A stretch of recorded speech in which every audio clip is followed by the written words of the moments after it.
Hello. आज की lecture में आपका स्वागत है। आज हम स्क्वायर इंटीग्रेबल वेव फंक्शन और डिराक नोटेशन के बारे में स्टडी करें।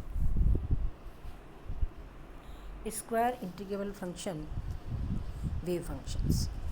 In the case of function space, a vector element is given by complex function and the scalar product by integral. That is, the scalar product of two functions, psi which is a function of x and phi which is a function of x, is given by small bracket psi phi, यानी scalar product of psi and phi is equal to integral psi star x phi x dx. If this integral diverges, the scalar product does not exist.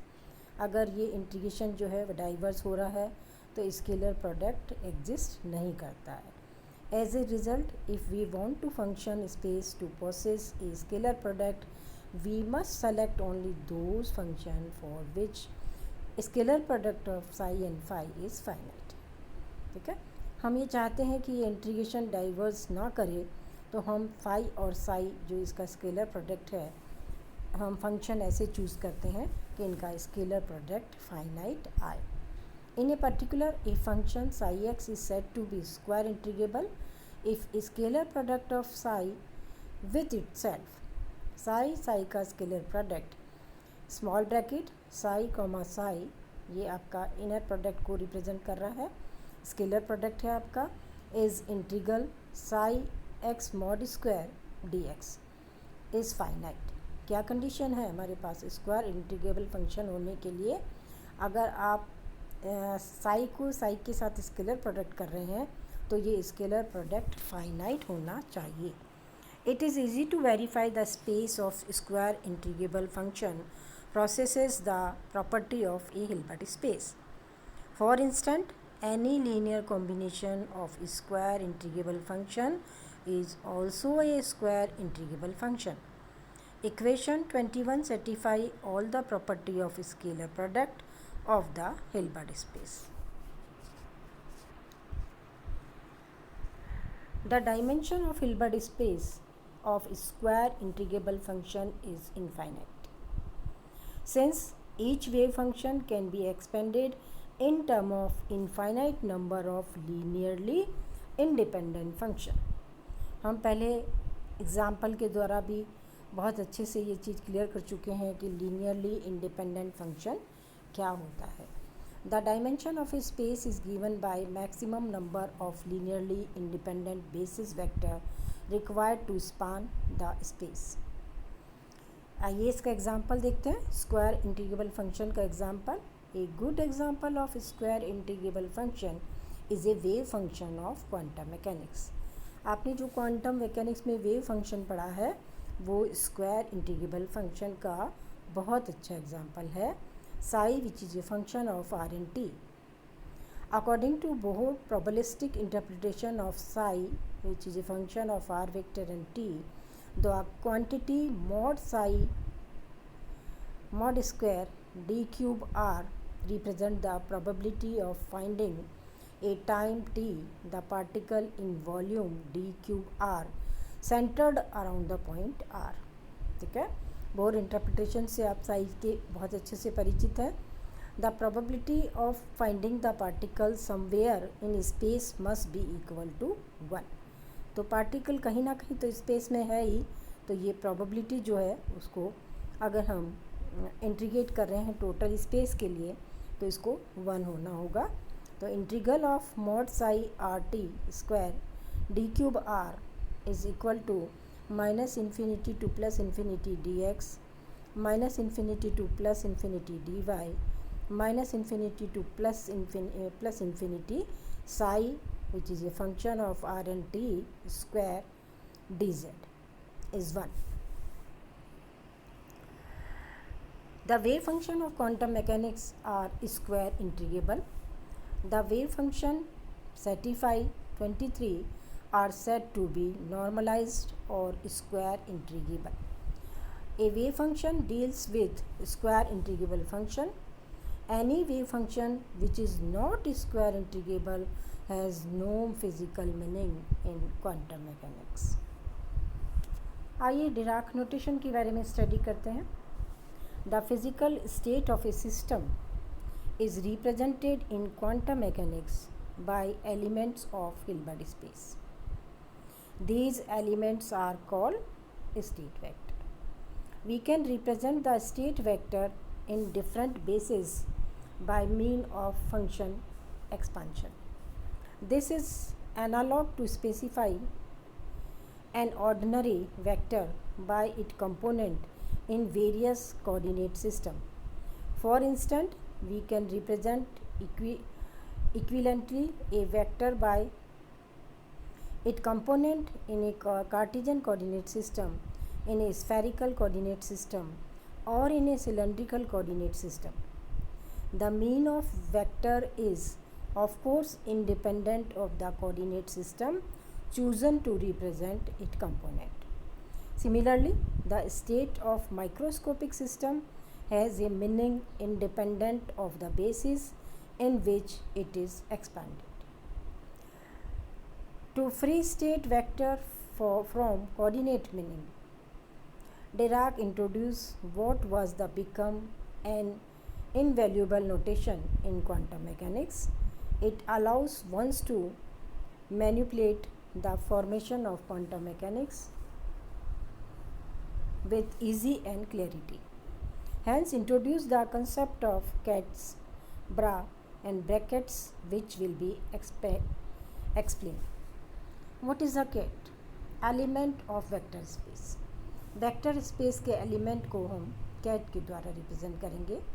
Dirac denotes the state vector Sai by the symbol this way. एक line बनाइए, Sai and greater than का sign बनाया गया है. ये आपके पास cat Sai को represent कर रहा है. स्टेट वेक्टर को एलिमेंट ऑफ वेक्टर स्पेस के रूप में, कैट वेक्टर स्पेस के रूप में रिप्रेजेंट करता है. This is called ket vector or simply a cat. Cats belongs to Hilbert space or in short to cat space.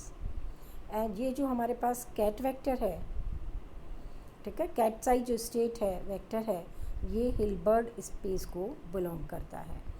Brass element of dual space. Element of dual space जो है उसको ब्रा के रूप में जाना जाता है. We know from linear algebra that dual space can be associated with every vector space. Dirac denotes the element of dual vector space by symbol less than, and एक लाइन है इसके साथ में. ये सिंबल यूज़ किया Dirac ने ब्रा elements को represent करने के लिए, ड्यूअल स्पेस के एलिमेंट्स को रिप्रेजेंट करने के लिए, which is called bra vector और simply bra. For instant the element bra represent psi. This way written is known as bra. Note, for every cat there exists a unique bra and vice versa. Again, while cat belongs to Hilbert space, the corresponding bra belongs to its dual Hilbert space. इसे h small d के द्वारा लिखा जाता है dual Hilbert space को. What is the meaning of brackets? Dirac denotes for scalar product. Scalar product जिसे अभी तक हम ब्रैकेट बनाकर लिखते हुए आए थे, psi comma psi, phi comma psi. यहाँ पर डिराक ने इसके स्थान पर जो नोटेशन यूज़ किया, वो नोटेशन आप अभी इनर प्रोडक्ट के लिए जो नोटेशन यूज़ किया वो देख रहे हैं. डिराक डिनोट्स द स्केलर या inner product by the symbol this. Less than, one line and greater than का साइन आपको लगाना है, विच is called the brackets. For instant the scalar product phi comma psi is denoted by the brackets phi line and psi small and बड़ा जो less और greater than का sign आपको यहाँ पे यूज़ करना है. तो जो आज तक हम सिंबल जान रहे थे phi comma psi, उसे डिराक नोटेशन में इस वे में लिखा जाएगा phi psi.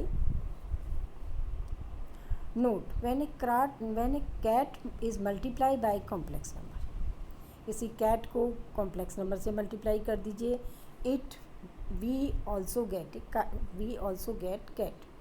इसी तरह से किसी ब्रा को आप जब कॉम्प्लेक्स नंबर से मल्टीप्लाई करेंगे तो हमें वापस से ब्रा ही मिलेगा. In wave function we deal with the wave function psi which is a function of r and t. आप वेव मैकेनिक्स के अंदर इस चीज़ से परिचित है साई फंक्शन से, जिसे हम psi which is a function of are and T के द्वारा डिनोट करते आए हैं. But in the more general formalism of quantum mechanics we deal with abstract kets and wave function like cats are element of Hilbert space. We should note that like a wave function, a cat represents the system completely. Hence, knowing cat psi means knowing all its amplitude in all possible representations. As mentioned above, cats are independent of any particular representation. There is no reason to single out a particular representation basis such as the representation in the position space. Of course, if we want to know the probability of finding the particle at some state vector at some position in space, we need to work out the formalism within the coordinate system. The state vector of this particle at time t will be given by the spatial wave function which is represented by this way r and t. Line बनाइए, साई लिखिए और greater than का sign use करना है. Sai r T का ये meaning है, special wave function है ये. In coordinate representation the scalar product phi and psi is given by the integrate phi star which is a function of r and t and psi which is a function of r and t and d cube r. Similarly, if we are considering the three-dimension momentum of a particle, the cat psi will be have to express in momentum space. In this case, the state of particle will be described by a wave function psi which is a function of p and t, where p is momentum of the particle. धन्यवाद.